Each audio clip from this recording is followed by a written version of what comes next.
감사합니다. 우리 옆편과 다시 한번 인사하겠습니다. 이한민이 사실은 갑자기 웃었으면 좋겠어요. 날씨 참 좋은데 인상이 좀 잘 보시는 것 같아요. 웃으시면서 잘 오셨습니다. 인사할까요?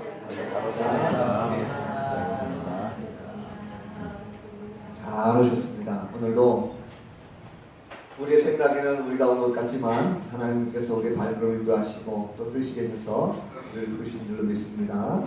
우리가 앉아있는 자리가 딱딱한 그런 의자가 아니라 하나님의 따스한 손을 줄 믿으시고 함께 말씀을 통해서 얻어받는 귀한 시간 되시기를 간절히 바랍니다. 어느 두 형제 이야기인데요. 두 형제의 아버지가 갑자기 집안에서 쓰러져서 의식불명 상태가 됐습니다. 큰아들이 아버지를 아무리 흔들어 깨어도 아버지가 의식이 돌아오지 않았대요.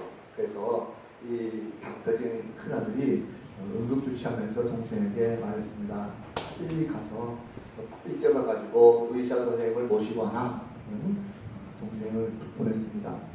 그런데 동생이 흥급하게 의사 선생님 모시러 나간 상태에서도 돌아올 시간이 되는데 올 시간이 되는데 동생이 돌아오지 않으니까 이 형이 초조해진 나머지 당황한 나머지 그냥 혼자 그냥 중얼거렸대요. 도대체 이놈이 죽은 거야 산 거야 하고 투덜거립니다. 그랬더니 순간적으로 이 아버지가 의식이 돌아왔는데 그 소리를 들었대요. 그런데 차마 아는 척하지 못하고 평생 그 마음에 그 소리를 담고 살았답니다. 이놈이 죽은 거야 산 거야 라고 하니까 이제 도대체 우리 자식이 무슨 마음을 먹고 있나 하는 거죠. 그럼 말이라는 것이 보면 생각지도 않게 내 생각은 전혀 다르게 상대방이 오해하는 이런 경우가 많이 있습니다. 뭐 가정에서도 그렇고 교회에서도 그렇고 사회에서도 마찬가지죠. 그렇기 때문에 말하는 사람은요 먼저 한 번 더 깊이 생각을 하고 그리고 다음에 말을 해야 됩니다. 지금 내 눈앞에 그 사람이 보이지 않는다고 해가지고 막 할 것이 아니라 그 말이라는 것은요 하는 것을 따라가지고 복이 될 수가 있고 화가 될 수가 있습니다. 그리고 우리는 적어도 말할 때 좀 한 번 더 생각하고 뱉어야 된다는 거죠.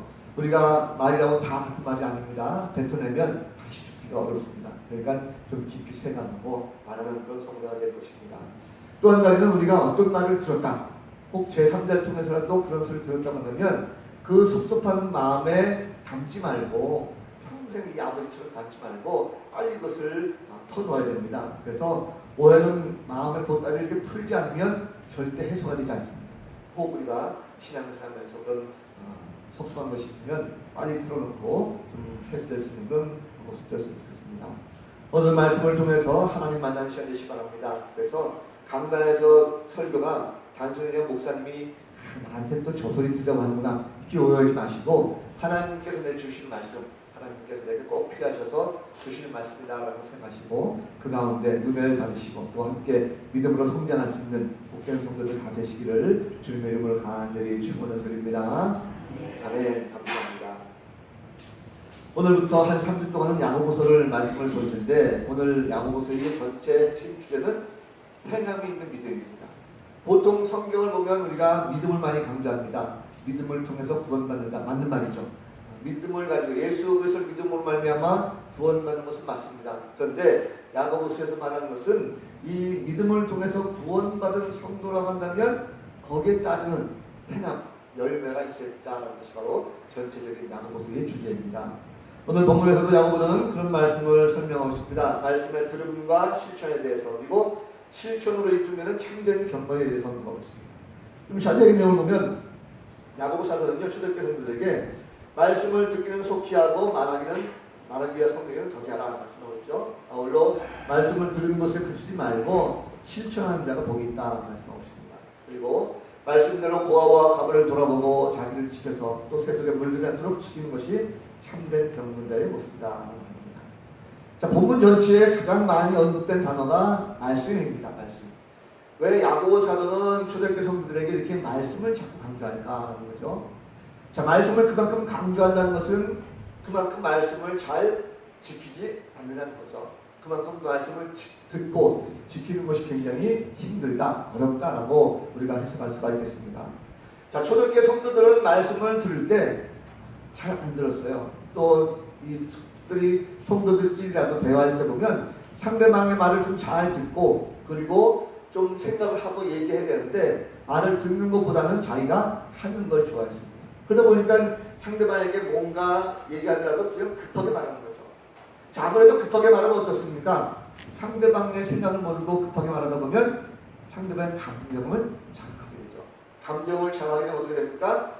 아무리 교회지만 상대방이 듣기에는 지만 잘난 척하고 있어. 희생하지 않겠어요? 그리고 뭔가 내 형편을 이해하지 않냐고 자꾸 얘기하다 보니까 그것 때문에 서로 기분 나빠하고 성내기도 하고 다투기도 합니다.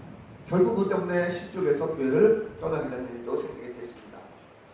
예배도 마찬가지죠. 하나님 말씀을 들을 때도 마찬가지입니다. 하나님 말씀을 들을 때도 듣긴 듣지만 그때뿐이에요. 말씀을 들어도 별 변화가 없다는 거죠.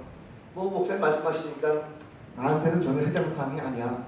다른 사람에게 해당되는 거야 라고 생각할 수가 있다는 것입니다. 말씀을 열심히 들었어요. 그래서 나는 스스로 거룩하다라고 생각합니다. 상대방은 그렇게 생각하는데 나만 거룩하다 생각하고요. 또 은혜받아 따라가니까 내 모습이 뭔가 영적인 거룩한 모습으로 비춰지긴 해요. 그러나 그 속마음은 그렇지 않죠. 겉모습만 그렇게 번지를 하고 속마음은 여전히 시기하고 질투하고 미워하는 그런 모습들이 많이 있습니다. 그러다 보니까 지금 껍데기에 불과한 이런 모습, 내면이 깊지 못하다는 거죠. 자, 예수 믿고 구원받은 백성들의 공동체가 바로 교회입니다. 그러면 교회가 세상과 뭔가 다른 모습을 가지고 비춰져야 사람들이 보고 아, 교회가 저렇구나 라고 할 텐데 다른 거 없이 똑같으면 누가 예수 믿겠습니까? 자, 초대교회에 이런 모습도 있었지만 오늘날 교회의 성도들의 모습도 마찬가지입니다. 그럼 한번 곰곰이 생각해 보세요. 요즘 보면 사람들이 굉장히 급해졌어요. 말하는 것이 굉장히 급해졌습니다. 상대방의 말을 먼저 좀 잘 듣고 얘기해야 되는데 요즘 보면 젊은이들도 그렇고 나이 든 분들도 그렇고 별로 얘기 안 하면 통과다시 이렇게 말하는 경우가 참 많습니다. 그러다 보니까 눈에 보이게 좀 기분이 안 좋죠. 사업에 대해서 또 가정 자녀의 교육에 대해서 혹은 뭐 직장에 대해서 건강에 대해서 보면 뭔가 굉장히 많은 지식을 가지고 얘기하지만 자기를 드러내는 이런 모습입니다. 그러다 보니까 굉장히 좀 잘난치 않은 그런 모습 많이 있죠. 요즘 보면 또 이렇게 아주 지혜롭게 해석을 몰라도 교묘하게 상대방을 좀 높이는 듯 하면서도 아주 교묘하게 이렇게 잘난치 않은 이런 경우도 많이 있다고 합니다. 자, 신앙생활 하면 뭔가 열심히 하는 것 같죠. 예배 드릴 때 마찬가지 아닙니까? 우리가 예배 드릴 때 보면 사람들이 정말 열심히 잘 드리는 것 같아요. 그런데 형식적으로 신앙생활하는 경우가 많습니다. 눈에 볼 때 그 사람이 자, 예배도 잘 참석하고 거룩해 보이지만 실상은 그렇지 않다는 거죠. 돌아서면 굉장히 껍데기 같은 이런 모습 많이 보게 됩니다. 그러다 보니까 서로 건면한다 하면서도 그것 때문에 다투기도 하고 싸워서 등 돌리는 경우가 얼마나 많이 있습니까? 우리의 마음 자체가 굉장히 경건한 것 같지만 실상은 그렇지 못한 경우가 참 많다라는 것입니다. 자, 예수 믿는 숫자가 옛날에 비해서 좀 많아졌습니다. 우리나라가 얼마나 많습니까? 적어도 30% 정도가 예수 믿는 사람이죠. 신인들 그거 다 합치면. 그러면 그만큼 사회에 뭔가 좋은 영향력을 끼쳐가지고 뭔가 변화되는 이런 삶의 모습이 있어야 되는데 여전히 사회는 막 바뀌는데도 불구하고 믿음의 사람들이 오히려 말씀대로 살지 못하기 때문에 세상 가운데 지탄받는 이런 경우가 많아지고 있습니다. 하나하나 살펴보면 이런 단점이 참 많습니다. 개인주의가 심해졌고 또 교회에서 말씀들 해나가기가 점점 어렵습니다. 어쩌면 그래서 오늘 야고보 사도가 이 초대교회의 이 말씀이 바로 우리들에게 주신 말씀이 아닌가 생각이 듭니다. 하나님께서 이 야고보 사도를 통해서 우리에게 하나님 말씀을 실천하라라고 말씀하고 있습니다. 자, 말씀대로 살기 힘든 이 세상에서 그러면 우리가 어떻게 말씀을 실천하며 살 수 있을까 하는 것을 한번 생각해 봤습니다. 자, 하나님은요, 성도들에게 믿음을 통해서 말씀을 듣게 하십니다. 자, 하나님께서 야고보를 통해서 듣기는 속히 하고 말하기는 더디하라 말씀했죠. 자, 이것은 성도들에게 말씀을 들을 때, 상대방의 말을 들을 때 잘 경청하라는 거죠. 말씀을 들을 때 잘 경청하고 즉시 순종하되 말씀을 전할 때, 말씀을 가르칠 때는 신중하게 하라라는 말씀을 말씀하셨습니다. 사실 우리가 앞서 말했지만 하나님의 말씀을 듣는 것이 쉽지가 않아요. 왜냐하면 굉장히 어렵죠.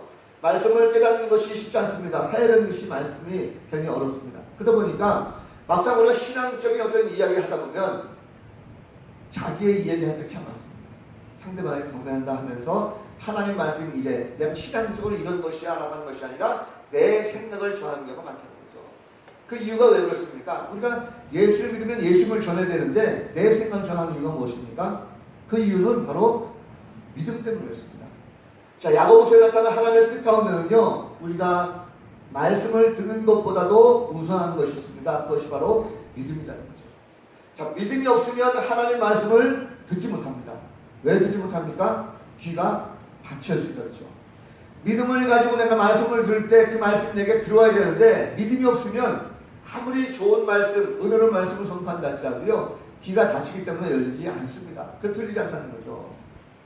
하나님께서 믿음 있는 자들에게 귀를 열어주십니다. 그래서 말씀을 듣게 하시는 거죠. 믿음이 없게 되면 아무리 말씀을 전해도요, 그 하나님의 말씀의 깊이와 넓이를 이해할 수가 없습니다. 올바른 믿음 가진 자들에게 속히 듣게 하시고 하나님께 천천히 열어주신 것 하고 믿음 때문에 그렇습니다.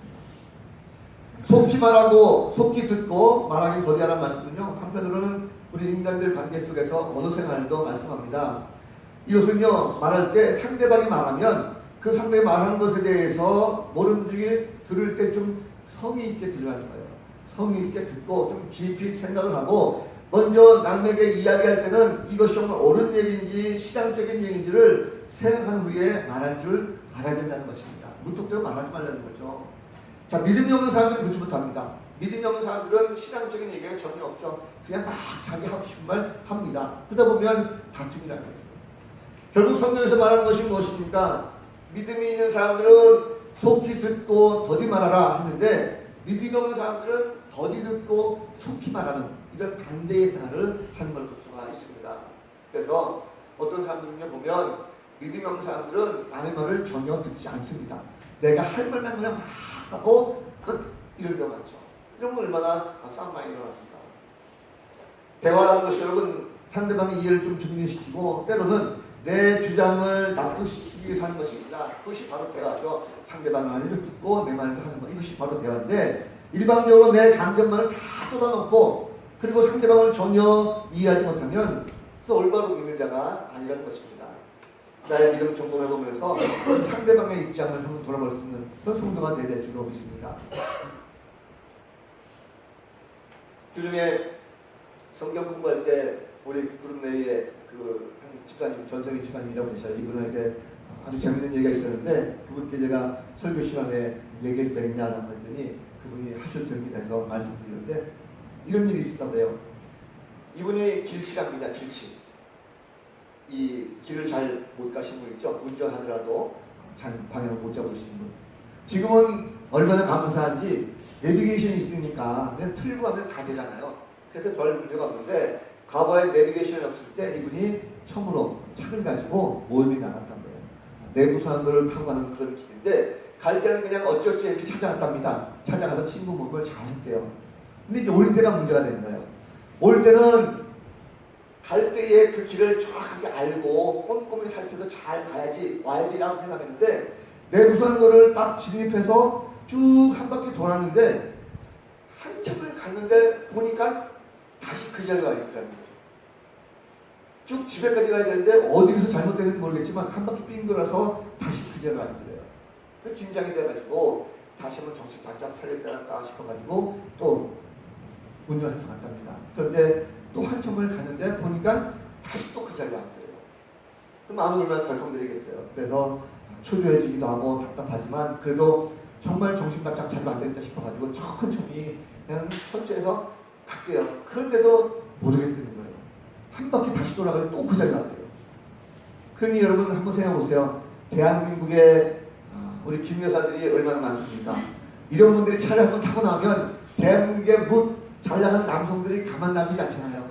이 집사님이 거기서 어떻게 가야 될지 모르니까 뒤에서 갑자기 차들이 그냥 막 빵빵빵 거리기 시작하는데 순식간에 그냥 빵 소리가 막 들리니까 이 집사님이 앞이 다 캄캄하고요.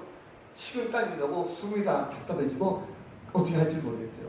죽을 것 같다는 거죠. 그런데 아니나 다를까 뒤에서 바로 따라오던 큰 차 하나가 갑자기 아저씨 하나가 내리더니요. 씩씩거려가지고 창문 내리라고 그러세요. 이 집사님이 순간적으로 앞이 캄캄해 보이고 아무것도 안 보여가지고 창문 내리면서 그냥 라고 울었대요. 아저씨 살려주세요. 내가 길을 모르겠어요. 안만 찾아도 모르겠어요. 막 울었더니 그래도 그 우직한 이 아저씨가 불쌍히 여기고 욕을 안 하고요. 그리고 차분차분하게 잘 가르쳐 주더랍니다. 그래가지고 그 이야기 듣고 무사하게 집 가까이 돌아올 수가 있었다는 거예요. 그 얘기 물론 우스꽝스러운 얘기지만 한번 생각해보세요. 상대방은 지금 어찌할 바를 몰라요. 당황하고 지금 상황 속에서 내가 막 죽을 것 같은 어떤 위기감, 막 초조하고 불안하고 막 이런데 그 상대방의 입장을 배려하지 않냐고 내가 할 말만 만약에 없어 쏟아 부었다면 어떻게 되겠습니까? 아마도 인생의 가장 큰 상처가 되지 않겠는가 생각이 들어요. 그리고 적어도 우리가 상대방에게 사정이 있다고 한다면 좀 들어줄 줄 아는 정도가 돼야 될 줄로 믿습니다.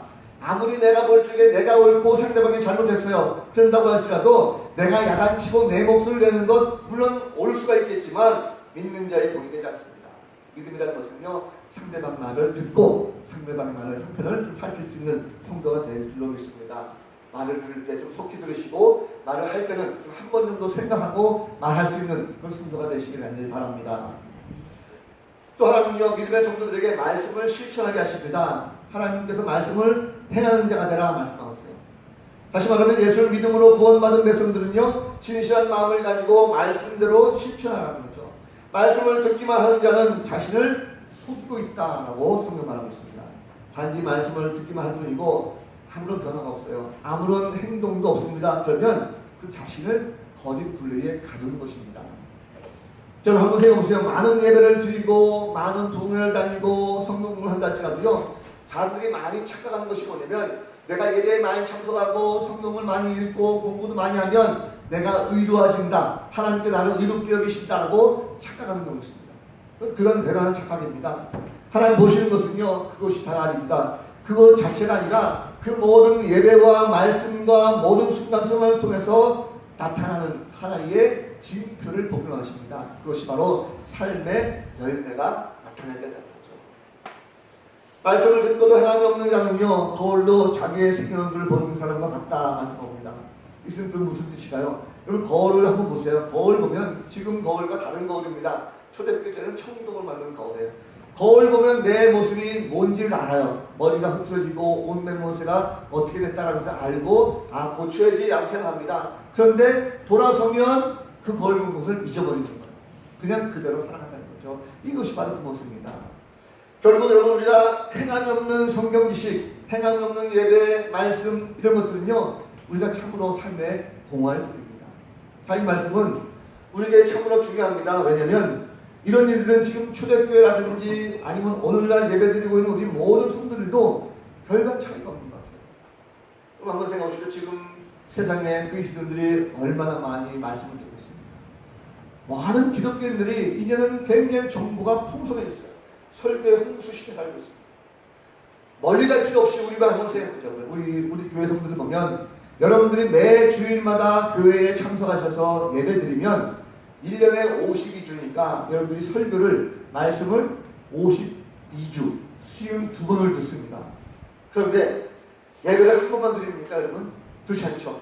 오후 예배교회 들으시는 분들 보면 설교를 2번 듣잖아요. 그러면 1년에 104번을 듣습니다. 근데 104번만 듣습니까? 아니죠. 우리는 열심히 수요 예배를 참석하고 금요 기도를 참석하고 예배를 합니다. 그것만 합니까? 아니죠. 우리는 매 순간순간마다 전도 모임과 기도 모임과 새벽 기도까지 하면 또다시 드러납니다. 뿐만 아니죠. 요즘 우리 목사님 또 어쩐 일이신지 매일 말씀을 넣어주세요. 매일매일 말씀 듣지 않습니까? 그것도 부족한 이 성도들은요. 집에 가셔서 인터넷 찾아가지고 내가 원하는 목사님 설교 들으시고 또 기독교 TV 보면 많은 설교 목사님들이 있습니다. 이렇게 따지면 우리가 듣는 설교의 양은요. 한 사람당 듣는 설교가 수백 편에 불과합니다. 엄청나게 많은 설교를 다 듣고 있어요. 이게 오늘날 우리 교회 성도들의 모습이고 우리뿐만 아니라 많은 이 시대를 살아가는 기독교인들이 동일하게 듣는 설교의 모습입니다. 자, 그런데 중요한 것이 무엇입니까?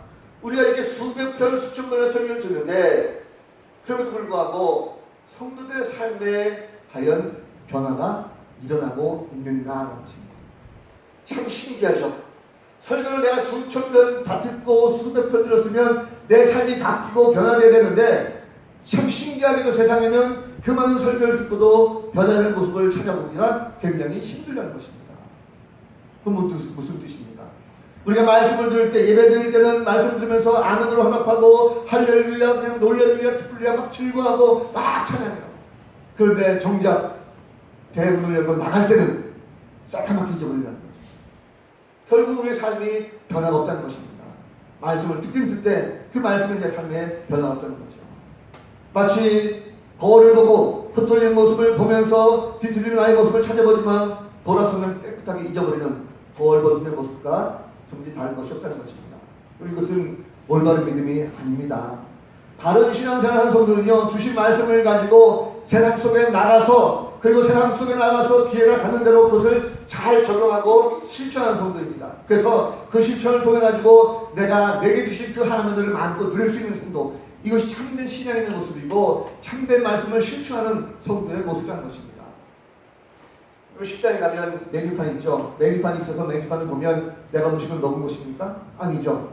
병원에 가가지고 의사가 나를 진단하고 그 진단서를 받았다고 해서 병이 낫습니까? 그것이 아닙니다. 말씀도 마찬가지예요. 말씀도 내가 말씀을 듣고 그것을 내가 내 삶에 적용할 수 있도록 부지런히 삶의 현장 속에 나가서 실천할 때, 그 실천할 때의 은혜와 능력이 되면 임하게 되는 것이고 세상을 바뀔 수 있는 것이지, 말씀만 듣고 돌아가서 잊어버리면 아무 능력도 나타나지 않습니다. 적어도 우리 열개 성도들은 세상에 나가서 말씀을 실천하시고 은혜와 능력을 체험할 수 있는 그런 성도가 되어야 될 줄로 믿습니다. 성도들의 말씀대로 실천할 때 참된 경건한 모습이 비춰지게 되어 있습니다. 자, 경건하다는 단어가 오늘 나오게 되는데, 경건하다는 것은요, 하나님 앞에서 무서워 떨며 예배의 모든 세심한 부분까지도 조심한다 뜻이 있습니다. 한마디로 말하면 어떻게 보면 그러면 경건하다는 것은 하나님 앞에 무서워 떠는 것인가 이럴 수가 있겠는데, 경건이라는 것은요, 한마디로 말하면 믿음의 고백입니다. 내가 하나님 앞에서 믿음을 고백하면서 그것이 모습으로 나타나는 것, 이것이 바로 경건이라는 거죠. 그래서 좀 더 단순하게 말하면 경건은 하나님께 인정받는 것입니다. 세상에 인정받는 것이 아니라 하나님께 인정받는 거죠. 말씀만 듣고 행하지 않는 것, 예배 드리면서 말을 함부로 하는 것, 하나님께 기뻐하지 않습니다. 그걸 인정하지 않습니다. 하나님께서 인정하시는 것은요, 참된 경건의 모습으로 인정받게 되어 있습니다. 그런데 성경에 보니까 참된 경건은 두 가지로 나타납니다. 하나는 고아와 과부를 돌보는 것입니다. 가난한 자들, 이웃들을 함께 돌보면서 사랑을 실천한다는 것이죠. 또 하나는 자기를 지켜서 세속에 물들지 않게 하는 것입니다. 타락한 세상 가운데 내가 들어가지만 내 삶의 실천을 말미암아 세속에 물들지 않게 경건한 모습으로 살아가는 것, 이것이 바로 경건의 모습이라는 겁니다. 우리가 하나님을 믿고 살아간다는 것은요, 세상 속에 나가면 살면서 그냥 단순하게 말로만 하는 것이 아니라 이웃을 함께 사랑하고, 그리고 내 스스로가 타락된 이 세상 속에서 경건한 모습을 가지고 늘 살 수 있도록 애를 쓰고 노력하는 것, 이것이 바로 경건의 실천의 모습이다 라고 생각합니다. 자, 그렇다면 여러분 한번 생각해 보십시오. 우리에게 있어서 과연 경건의 이 모든 모습들, 참된 경건의 열매들이 나타나고 있는가 하는 것입니다. 나는 하나님 앞에 정말 신실하게 남들에게 비추어서 경건하게 잘 살아가고 있는가? 그렇지 못한 경우가 참 많습니다. 왜냐하면 사람들이 착각하는 경우가 참 많이 있어요. 내가 이렇게 하면 뭔가 나는 경건하다라고 착각할 때가 참 많아요. 예배 드려가면서 내가 이만큼 하면 경건하지 하고 오히려 상대방을 무시하는 경우가 있습니다. 비교 설명하면서 상대방은 저렇게 하면 안 돼, 나는 이렇게 해요. 그러다 보니까 동일한 어떤 일을 해놓고도 상대방이 하면 뭔가 부정이고 내가 하면 뭔가 의로운 것이고 경건한 것이고 이렇게 말하는 경우가 많다는 거죠. 내로 난 불, 내가 하면 로맨스, 남이 하면 불륜, 이런 경우가 왜 생겼습니까? 똑같은 일인데도 남이 할 때는 경건지 못하는 것이고 내가 하면 경건한 거이다는 거죠. 인터넷에서 보니까 이런 글이 있습니다.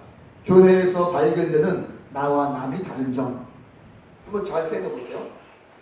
남이 손바닥만한 성경책을 가지고 다니면 경건치 못한 것이고, 내가 작은 성경을 가지고 다니는 이유는 활동적인 신앙이기 때문이다. 남이 새벽기도 못 나오는 것은 의지가 없고 게으르기 때문이고, 내가 새벽기도에 못 나오는 이유는 워낙 피곤하고 바쁘기 때문이다. 남의 눈물로 기도하면 감정에 치우친 것이고 내가 눈물로 기도하는 것은 간절한 마음 때문이다. 남의 기도를 길게 하면 주책 없는 까닭이고 내가 기도를 길게 하는 것은 정성을 다하기 때문이다. 남이 주시옵소서 하는 것은 기복신앙이고 내가 주시옵소서 기도하는 것은 성경의 약속을 믿기 때문이다. 남이 헌금을 적게 하는 것은 인색하기 때문이고 내가 헌금을 적게 하는 것은 하나님께서 중심을 보시기 때문이다. 남이 예배에 참석하지 않는 것은 신앙이 없기 때문이고 내가 예배에 빠진 것은 하나님은 어디나 계신다고 하는 성숙한 신앙이기 때문이다. 남이 예배 시간 늦으면 5분만 일찍 출발하지 하면서도 내가 늦으면 어쩔 수 없는 일 때문이다. 남이 교회에서 직분을 받으면 아니 벌써 라고 하고 내가 직분을 받으면 이제서야 라고 말한다. 남이 넓은 집으로 이사를 하게 되면 예수님은 머리 들 것도 없으시는데 하다가도 내가 넓은 집으로 이사를 하게 되면 내 지경을 넓혀주셨다라고 감사합니다. 남이 예배 시간 졸면 시험에 들지 않게 일어나 기도하라는 말씀이 생각나고 내가 졸면 여호와께서 그 사랑하시는 자에게는 잠을 주시는 거다라는 말씀이 떠오릅니다. 그럼 남과 비교하는 이런 말씀 가운데 보면 우리는 나는 괜찮다 생각해요. 나는 옳다라고 생각하지만 남이 한 것은 굉장히 못마땅하게 하고 비난하는 경우가 참 많습니다. 여러분 하나님을 사랑하고 이웃을 사랑하는 것은요 기독교의 가장 기본적인 실천 사항입니다. 내 모습만 나는 경건하다라고 치장한다고 참된 경건 되는 것은 아닙니다. 적어도 참된 경건은 하나님께서 인정하셔야 하나님께서 판단하셔야 참된 경건이죠. 우리가 마음속에 시기와 질투 또 성내고 분하고 미하는 이 안약한 모습들 다 벗어던지시고 그리고 진정한 사랑의 마음을 가지고 남도 이해할 수 있고 참된 경건 모습이 나타날 수 있는 그런 성도가 되어야 될 줄로 믿습니다. 자, 오늘 말씀을 쭉 보면요 하나님께서 믿음을 가진 자들에게 말씀을 통해서 주시는 것은요 너희들이 믿음을 통해서 더욱더 성숙하고 성장하라는 것을 말씀하고 있습니다. 그래서 하나님께서는 성도들이 구원받은 기쁨이라는 것을 혼자 누리는 것 결코 원치 않습니다. 내가 구원받았다고 한다면 세상 속에 나가서 더 많은 열매, 더 좋은 열매를 맺기를 원하십니다. 그래서 세상에 나간 그리스도인들이 세상을 바꾸고 세상에 놀라운 영향력을 끼칠 수 있는 이런 성도가 되기를 원하신다는 것입니다. 오늘 믿음의 성도들이 과연 그렇게 사명을 잘 감당하고 있습니까? 어쩌면 우리는 그 사명을 잘 감당하지 못하고 그저 나만 신앙생활 잘하고 나만 그냥 천국 가면 되지 않나라고 하는 그런 생각을 한다고 하면 그것은 결코 올바른 믿음 생활이 아닌 것입니다. 하나님께서는 이웃에게 상처 주는 것을 원치 않습니다. 특히 말로서 상처 주고 다투는 것 하나님께 원치 않습니다. 그래서 좀 부족하고 연약한 사람들이 있다고 한다면 그 사람들을 책망하고 원망하기보다는 말을 좀 들어주고 안아주고 사랑을 잘 감싸주는 다독이주는 일을 바로 주님께서 원하시는 것입니다. 그래서 주님께서 보시는 것은요 겉모습의 아름다운 모습을 보는 것이 아니라 진정으로 주님을 닮아가는 이런 자녀가 되기를 원하십니다. 하나님 택한 자녀들을 말씀으로 성장하시고 있습니다. 그래서 예수 그리스도를 믿음으로 말미암아 구원받았다고 한다면 행함으로 말미암아 더욱더 성숙하게 하신 것입니다. 그래서 한 번 택한 자녀들은 견과 믿음 가운데 세우셔서 날마다 그리스도의 장성 분량까지 이도록 우리를 세우신 줄로 믿으시기 바랍니다. 예수님께서 이 땅에 육신에 오셔서 우리 가운데 함께 하셨어요. 진정한 말씀의 실천이 뭔가라는 것을 우리에게 가르쳐 주셨습니다. 강한 자들과 함께 더불어 먹고 마시고 마지막 순간까지 우리에게 진정한 행함이 뭔가라는 것을 우리에게 잘 가르쳐 주셨어요. 여러분 세상에 보면 사람들 말하기 좋아합니다. 말은 힘이 있어요. 그래서 사람의 입에서 나오는 모든 말들은 상대방의 감정을 해치기도 하고 때로는 좋은 의미로 용기를 주기도 하고 북돋아 주기도 합니다. 그러나 인간의 말은요 참된 것이 거의 없습니다. 어찌 보면 그들은 말하다가도 굉장히 상처 줄 때가 참 많습니다. 세상에 가장 진실된 말은 오직 하나님 말씀밖에 없다는 사실입니다. 하나님 말씀만이 바로 생명이요 참된 진리의 말씀인 줄 믿으시기 바랍니다. 여러분 그렇습니다. 믿음이라는 것은 하나님의 말씀을 듣는 것입니다. 그래서 믿음이 없는 자들은 그 말씀을 들어도 알지 못합니다. 듣지도 알지 못한 경우가 참 많다는 거죠. 믿음이라는 것은 하나님의 말씀을 행하게 합니다. 믿음이 없으면요 아무리 말씀을 많이 들려줘도 결코 이해하지 못합니다. 아무리 세상에 박사학위를 많이 갖고 있고 뭐 유학을 갔다 오고 수많은 지식을 가졌다 할지라도 그 사람이 믿음이 없으면 결코 하나님 말씀을 듣지도 못하고 행하지도 못하는 것입니다. 그래서 결국 그런 사람들은 삶의 열매가 없다는 거죠. 하나님께서는 믿음을 가진 자녀들에게 말씀을 주십니다. 말씀을 통해서 신앙의 성장과 성숙함을 경험하게 해주십니다. 말씀을 실천함을 말미암아 하나님의 기뻐하실 열매를 맺게 해주십니다. 믿음의 자녀들이 삶을 통하여 많은 열매를 맺을 때 그때 비로소 세상을 바꿀 수 있는 능력도 하나님께서 주시다는 사실입니다. 초대교회 성도들이여, 이 말씀을 듣고 믿음이 있을 때 마음에 온유함이 생겼습니다. 그래서 성도들끼리 서로 무시하거나 내 주장만 펼치지 않았습니다. 마음의 온유함으로 상대방의 말을 듣고 그리고 아름다운 공동체, 하나님의 의를 이루는 공동체가 됐다는 사실입니다. 뿐만 아니라 형식의 언어 생활이 아니라 마음에서 우러나오는 진정한 말로 상대방을 위로하기도 하고, 말씀을 들을 때 그 말씀들의 행함을 통해서 비록 인연은 적었지만 세상을 변화시킬 수 있는 놀라운 능력도 그들 가운데에 임했다는 사실입니다. 그 말씀을 정리합니다. 이런 믿음이라고 하는 것은 행함이 있어야 됩니다. 그래서 단순히 말로만 믿는 신앙이 아니라 말씀을 듣고 말씀들을 하는 모습이 우리 가운데에 있어야 될 줄로 믿습니다. 잘못하면 우리가 한번 그렇게 마음을 생각했으면 좋겠어요. 나는 그러면 오늘 말씀을 듣고 나는 무엇을 행할 것인가? 내 삶에 무엇을 행할 것인가? 라는 것을 한번 깊이 생각해보시고, 오늘 말씀을 통해서 그 말씀 내 귀에 들렸다고 하면 내가 가지고 있는 믿음을 통해서 하나님께서 무엇을 원할 것인가 하는 것을 깊이 생각했으면 좋겠습니다. 저는 한 가지 권면드린다고 하면 이제 9월달 됐습니다. 날씨가 선선해지고 이제 활동하는 게 제법 좋아졌어요. 9월달 되면 이제 우리가 전도가 다시 시작됩니다. 그래서 우리가 영혼에 대한 관심을 좀 가졌으면 좋겠어요. 영혼에 대한 구원의 열정을 가지고 다시 한번 한다면 하나님께서 그 가운데에 우리가 함께 입술 열어주시고 또 복음을 전하게 해주시고 영혼을 살리는 게 기약의 쓴막이 될 줄로 믿습니다. 하나님, 우리가 한 주간 동안 말씀을 사모하시고 은혜 받은 자의 모습을 가지고 믿음을 견고하게 세워갈 수 있는 복된 성도들 다 되시기를 우리 구주 예수 그리스도의 이름으로 간절히 축원을 드립니다. 아멘. 기도하겠습니다. 거룩하신 하나님, 형식적으로 신앙